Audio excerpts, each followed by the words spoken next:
Welcome boys. In this video I will be replacing the front wheel bearings on this 2003 Dodge Dakota. This is the second generation with the four-wheel drive V8.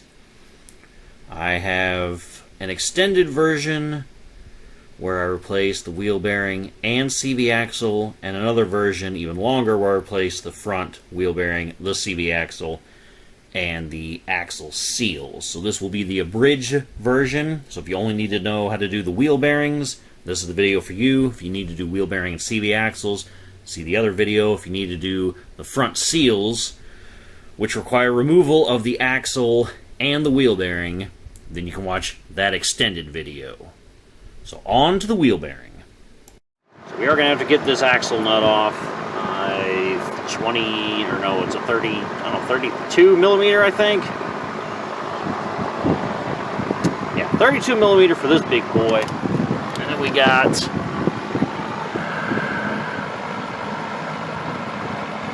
for the caliper, one nut here, one bolt there, there's another one below it. I think those are both 14s. I think, pretty sure. And then inside here we're going to have three of these guys that hold the wheel bearing on. I think those are...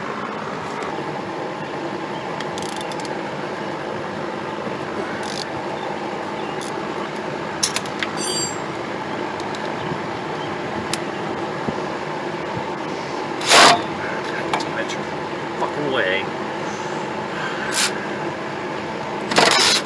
Jesus.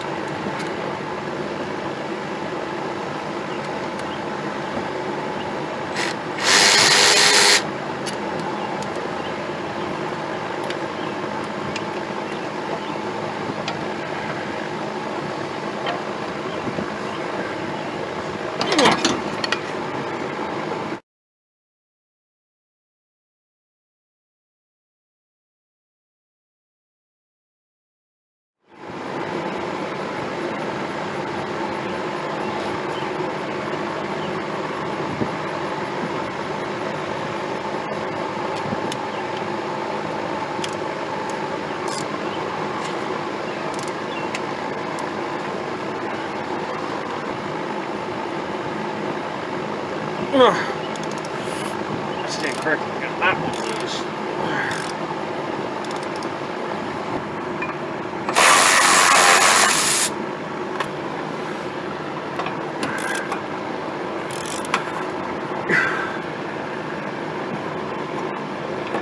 Come on!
Now, I had actually taken these wheel bearings off in order to do the CV axle and the axle seals.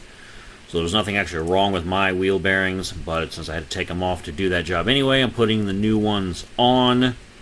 And so we're going to continue with the video replacing the wheel bearings if that's all you had to do, because your wheel bearings were actually bad. Okay, and I'm not going to speed this up 4 times the actual speed, but you're not missing anything. I'm just threading the 4 14mm bolts from the back side of the knuckle there into the wheel bearing hub to secure it in place.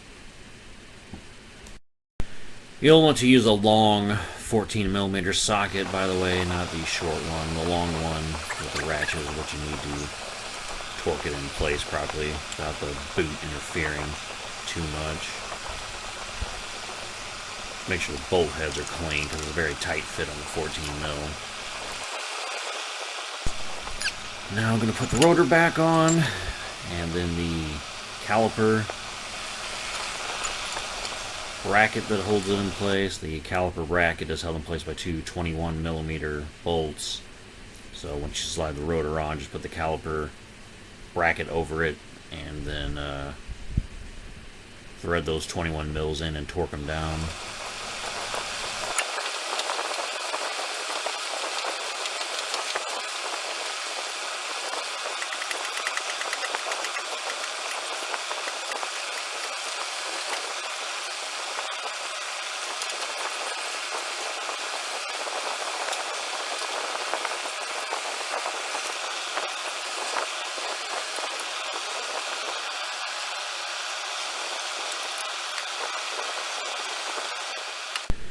Now I'm undoing that bungee that I had holding the caliper in place, and then I'm just using a wrench because it's nearby, and that C-clamp to compress the pistons to put them back in so it can easily slide over the brake pads without having to wiggle it and jiggle it, and it caused me more problems than I want. You may or may not have to do that, but if you can't slide the caliper back over your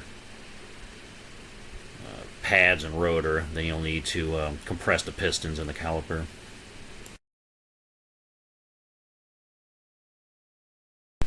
Two 14mm hold the caliper in place to the bracket, and so I'm just torquing those down now. Okay, with everything fastened back on, here's what we got going on. The one on the driver's side, it looks similar to this, but was a 32mm. The replacement one is right there, 32 mil. And for some reason the one I took off on this side is a 30. But I am going to put the original one back on because it has these grooves in here, and this nut is longer than that one, which allows it to be this castle part to be closer to where the cotter pin goes in, and where this cap is, which is also longer than the replacement, so that there's not really any room for the nut that holds it in there to back off any. So that's why I'm going to reuse it. I will use the new washer. 185 foot-pounds. A ball-busting 185 foot-pounds, by the way.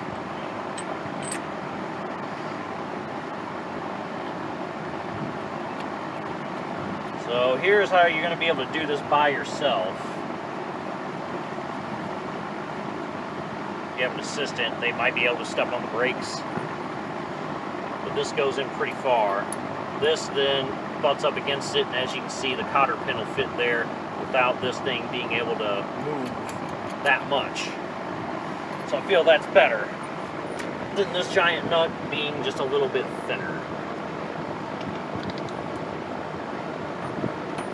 Okay, so in order to make this work from the top, you're going to have to kind of put something on here so that the ground will act against this, and then this won't be able to go because this stud is going to make contact with this. Ditto for this stud. But that actually bends quite a bit, so you need a second one on the bottom. It's a little bit shorter. You can do the same by going into the ground, so you'll have two forces that will be fighting you as you're trying to torque this thing.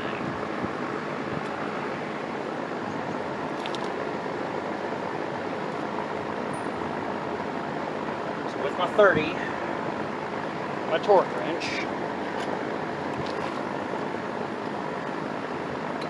you should be able to do this semi-easily.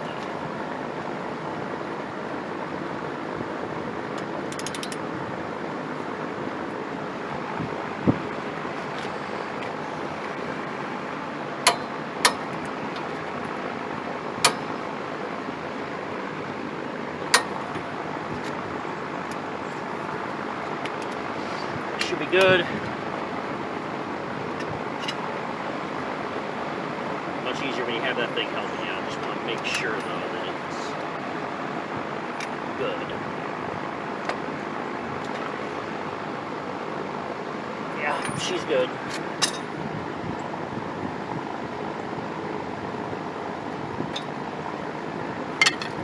Okay. Now that in place, we just need that cap cotter. It's just a lot shorter than the factory one, so I'm not going to use it.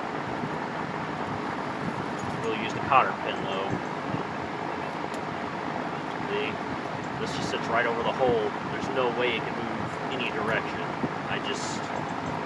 You do you though. It's your car, you can choose to reuse it or use all new ones. You get new ones, you can use them. I ain't gonna judge, but I'm choosing not to. And that is it, boys. That is how you replace your front wheel bearing on your second-gen Dodge Dakota, in this case the 2003, with the V8 four-wheel drive. So I hope this helped. Hope you enjoyed the video. And if so, I'll catch you in the next one. Thanks for watching, boys. Peace.